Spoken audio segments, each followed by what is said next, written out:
I'm here with Brad Tucker. Brad is the assistant coach for men's and women's rugby at Siena College. He focuses primarily on the forwards.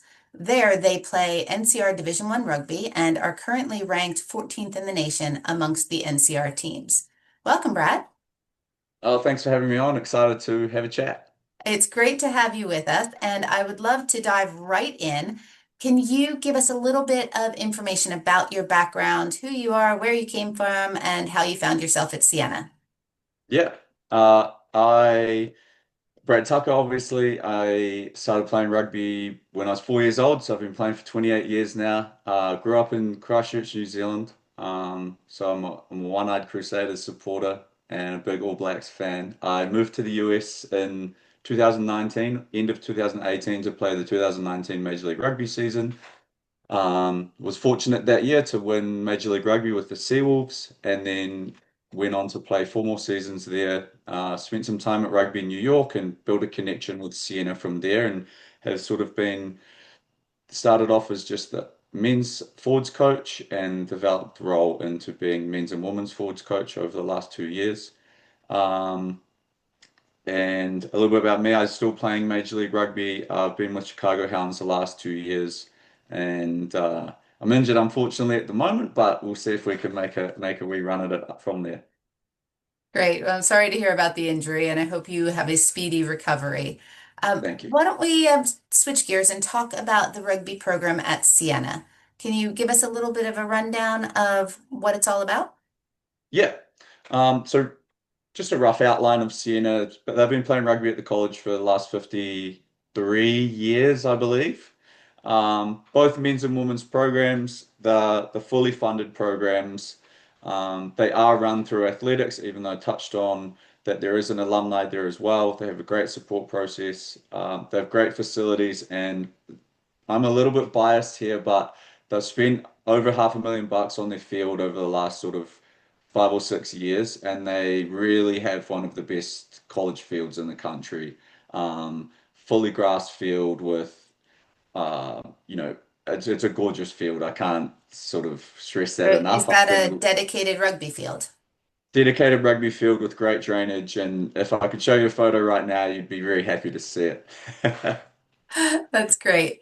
And tell us about a week in the life of a Siena rugby player. What is your schedule like for training, lifting, Yeah. playing? So I'll look at the men's team first. The men's team have a review Monday evening, the watch game film. Then they're in the gym Tuesday. Sorry, I believe they're in the gym Monday, Wednesday, Thursday. So they're gym 3 times a week, the men's team. Trainings are in the evening, 6 p.m. and Tuesday, 6 p.m. Thursday, and then we have a skills session during the day on Wednesday, which is there's a couple of blocks available so that athletes can come in and it doesn't affect their class schedule. And those will be in small groups, and we're just really focusing on basic ball skills and upskilling all of that. Then on a Friday, we'll have a captain's run, and we play and travel on the Saturday. Sunday, the guys have we have a good leadership group in the club, and they run a pull session or a stretch active recovery session on the Sunday, and that's all player driven. But there's awesome buy-in there, so there's no one missing that. On the women's program, same scheduling with the gym. Obviously, slightly different times to the men. Both teams go in there at different times, but and then the women's team train Monday evening, Wednesday evening, Friday evening, and play on Sundays. So really, the goal is to make the program as close to a professional program as we can without being professional. Sure. And when do your players come back for preseason training? So they came in 2 weeks early. So classes started yesterday, and we had a 2 week preseason before that. The women's program starts slightly later than the men's, just their in-season game. So the women's team had a 1 week preseason, but they've got another 3 weeks of lead into their first game Sure. while they're in class. The men's came in, and that preseason was heavy loading, two sessions a day. With a couple of days off a week, so you've got to let the body recover, but really trying to get in a lot of learning, get over a lot of detail, how we want to play the game, really get build the connections between the new freshmen coming in and the players returning from last year. I think anyone that's played on a team sport knows that sort of building that family and community amongst each other is important, and the earlier you can get that done, sort of the better everyone gets on and the better the team's results tend to trend. And then yes, 2 weeks, and now we, as I said, we just have our first game this weekend. So it all comes, it goes very quickly. But yeah, the guys are back in school now, and everyone's ready for the first game this weekend. So you said it comes very quickly. How does your season run? You're playing Yeah, so this, 15 now? sorry. You're playing 15s now? Yeah. So we're in the 15 season now. Sevens is in the spring, and the team, Siena has a strong seven side on men's and women's side of the ball. And then we're in 15s now through the fall, and the national playoffs, which we've been fortunate to be involved in the last few years, is in December, early December. Um, and if anyone's thinking that's going to be very cold, the national playoffs are played down south. So we went to Houston and played at the Houston SaberCats Stadium the last few years for the NCR championship rounds. And when you're playing the games before then, are they more regionally based? They're all regionally, so we're in the Liberty Conference, which is really sort of the top right corner of the country. Um, I think the furthest we'd ever have to travel is about 4 hours in season on a bus. So long, but not nothing crazy, especially considering how big the US is. I was talking to a coach the other day and they said, yeah, it's somewhere between 8 and 14 hours on a bus, but you get used to it. So being in the Northeast, everything is a bit closer together. So that must be helpful for you. Yeah, thankfully it's not quite the Midwest. We really are driving all over the world. Absolutely. And I know that the men's team is NCR Division One. What is the Yep. women's team? Yeah, so correct. The men's team, NCR Division One. The women's team has been in the finals the last 2 or 3 years in Women's Division Three, and they've now moved up to NCR Division Two. So it's their first year in NCR Division Two. So it's an exciting season ahead there. Great. I know you have a healthy number of internationals on your roster. Can you talk about the value they bring to the team and maybe share your experience as an international living and playing rugby in the US? Yeah, I think. I mean, obviously, the first thing we bring is just we started playing rugby at a much younger age. General game understanding. Um, Knowledge of skill sets, knowledge of how the body moves, sort of even just silly things like knowledge of rugby slang, which, you know, makes life as a coach a lot easier when you bring in the foreigners that have all of that. The other thing that the guys bring in is like, again, I'm leaning on experience here because that is the biggest strength. The ability to come in and upskill players around them has been something that I've really noticed coaching, and probably something that I noticed coming in as a player. Um, a lot of guys here, there's not a crazy amount of heavy duty scrumming in high school. There's maybe not their accessibility to resources that we have in New Zealand or the UK or countries like South Africa, Australia, that you get at such a young age in rugby because obviously America has its massive established sports already, which I loved. And to be clear, I think football's a great sport, basketball, baseball, I love all of that.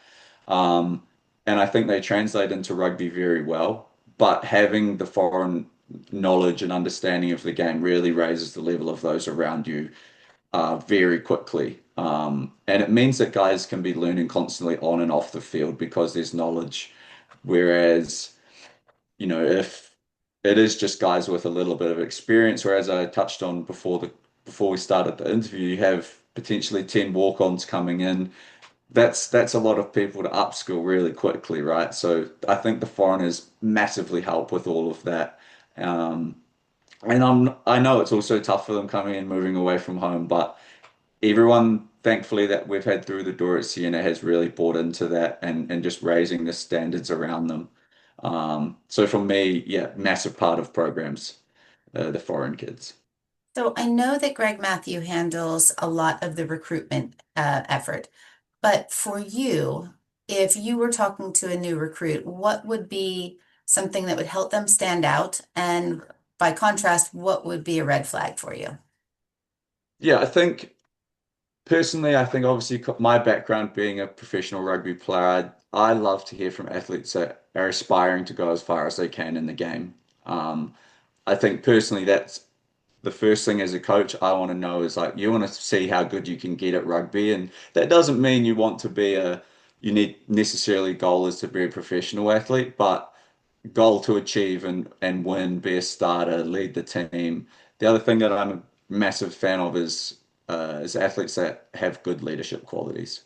I touched on the foreigners coming in and an expectation to help grow those around them. I think young men and women that have good leadership qualities just slide straight into that role and do such a great job there. Um, in terms of red flags, my only red flag is work ethic. Um, I think rugby's a hard enough sport as it is. If you don't want to put in the hard work, it's very tough. And then stacking on top of that, being a student athlete, you've really got to be prepared to do some hard yards, and especially over the first few years once you settle in, well, settling into that college lifestyle, and then being a student athlete at the same time. We're expecting athletes to excel on and off the field at all times. So it's a tough environment to come into as a young man or a young woman, but I think if you have work ethic, you're a leader, and you want to share your knowledge, you're going to be incredibly successful in the programs over here. Right.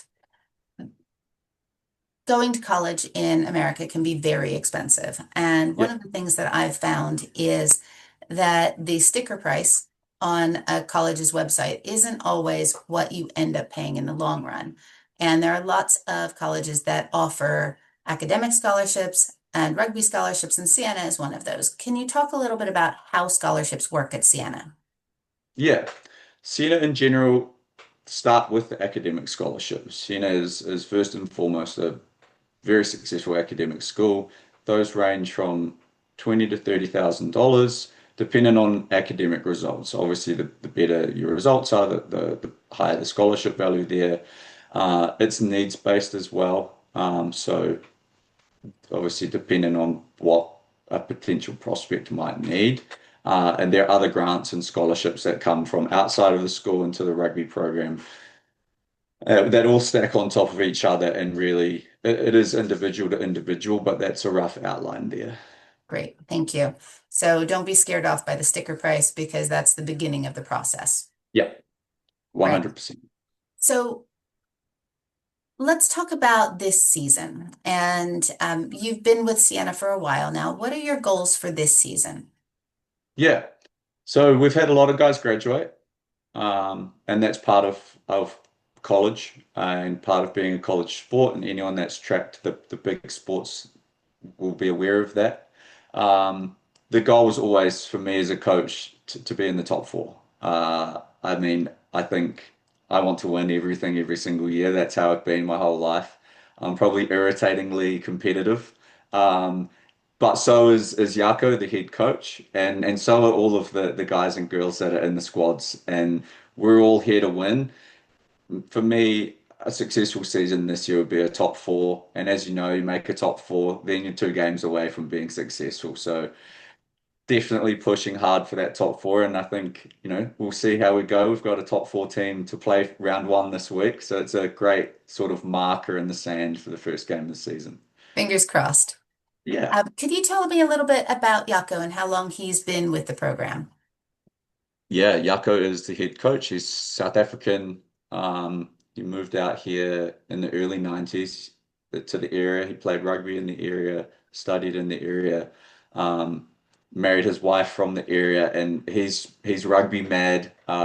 We actually have the All Blacks versus Springboks this week, so there's a bit of a rivalry going on between him and I as well, which everyone sort of loves to get around. He has been coaching since the early 2000s, and he's been at the college on and off over that time. I believe he's been full-time as the men's head coach since 2019 or 2018. Sorry, I might need to be corrected there. But he's taken the program from NCR small college to NCR Liberty Division One. So he's also the head sevens coach at the school. Uh, awesome coach, loves rugby, absolutely rugby mad. Incredible amount of knowledge in the coaching world and in the rugby world. Um, and again, I have nothing but good things to say about Yaka. That's great. And with the rest of the coaching team, are there S&C people and physios? Yeah. How does it come together? Yeah, so we have two team athletic trainers. They're available a couple of days during the week for treatment and rehab, and then they're always at the games for strapping. And obviously, being at the game, you have to have an athletic trainer there. We have an S&C coach, Dylan Brickner. So every all of our athletes that are in the women's team all train in the varsity gym, and the men's A squad all train together in the varsity gym, and then that's separate to the main campus gym. So they have their own time slots, and there's no one else in there. They have the full eyes and attention of the S&C coach while they're in there. And then during preseason, for example, the S&C coach will come out and do some running sessions for us with the guys and girls as well. But yeah, definitely well looked after. I wish I was as well looked after when I was at college. Oh, that's very true. And if you were going to describe Siena as a college, so if we put rugby off to the side for the moment, and you were going to describe Siena as a college, how would you explain it to someone?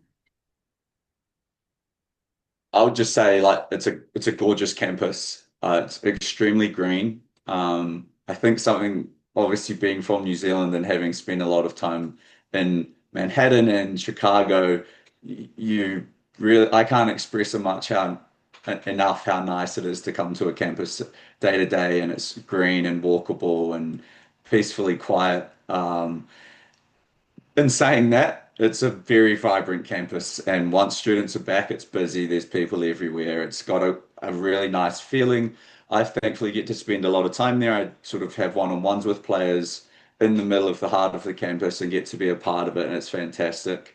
Um, they have a small class size, very small average class size, so the academics is a massive priority there. The class size is no bigger than 21 students per class. A lot of strong relationships with professors, and the feedback that I get from the students is the same. Like, oh, I needed help, and I just talked to my professor, and now I've got this result. And I was like, oh, again, I wish it was quite as simple for me when I was going to school. The big thing, and sort of the school hangs its hat on this, is they've been in the top three of New York State for jobs and students going into the workforce over the last few years. And I think that's just a massive feather in Siena's cap is ability to get jobs. And on that, we have from our graduate class last year, at least 8 athletes, including foreigners, that have got jobs in the workforce in the area within 6 months of leaving the school. Straight from the rugby program, which is awesome. We had a training with the men's club in the area during preseason, and it was just so refreshing to see a number of guys that have just graduated still in the area working and are still playing rugby. That's great. What is Siena known for academically? What majors are its shining stars? Or I probably am not the perfect person to ask for that, to be honest. I know off the top of my head, I know that business is a really strong part of the school. That is definitely the big part. In saying that, a number of our athletes have been in computer sciences, and those are guys that have gone really well and straight into the workforce. Makes sense now with the current climate of the business world. But there's really guys studying everything, studying psychology, um, yeah, just computer sciences. I mean, just in terms of academics, really the business is, I think, right up there. And then whatever you're wanting to achieve, Siena's got an opportunity for you there.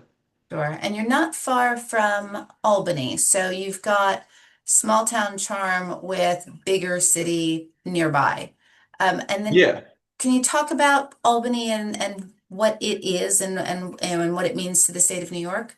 Yeah, so Albany is the state capital of New York State. It's sort of a historic town, a lot of beautiful old buildings. The old state buildings are really nice. It's pretty sleepy area. It's really green up around here. A lot of hikes. If you're into the outdoors, it's perfect for all of that. If you like sort of playing a bit of golf in your spare time, there's heaps of time for that. The best thing about it, and I think the big draw to foreigners is you're in the countryside, you're away, well, not in the countryside, sorry, but a little bit out of the madness of Manhattan, but also 2 hours away from Manhattan to go in for on the weekend or for a day trip. It's very manageable. And I think that's a massive appeal, for example, to my wife and I, of being out of the hustle and bustle, but being able to go and experience it really quickly if you want to. And I think for foreigners coming over, that's nice as well because you can easily link up with your family in Manhattan and, spend a week there or a weekend together. Vice versa, they can fly in to JFK and jump on the train and be at a game within 2 hours, which is awesome. In terms of the actual area, it's a it's a really nice area around the college. It's out of main Albany. It's sort of in the community of Loudonville. Um, 8 minutes to the malls, movie theaters, all of that stuff is really close. 2 minutes to stores. Outdoor tracks are less than an hour away, and as I said, 2.5 hours to New York and about 3 hours to Boston in a car. So get to some very cool places very quickly. You also have the Adirondack mountain range, which is very close as well. So honestly, you've got really a bit of the best of both worlds up in the Albany area around Siena. Well, there you go. The state of New York is going to have to take you on as their PR endorsement. I think I might need to do a bit of practice for that. Well, you've done great today. Thank you so much for sharing a bit about the Siena rugby program and the college and your experiences. And we can't wait to see incredible success in this season. Thank you so much.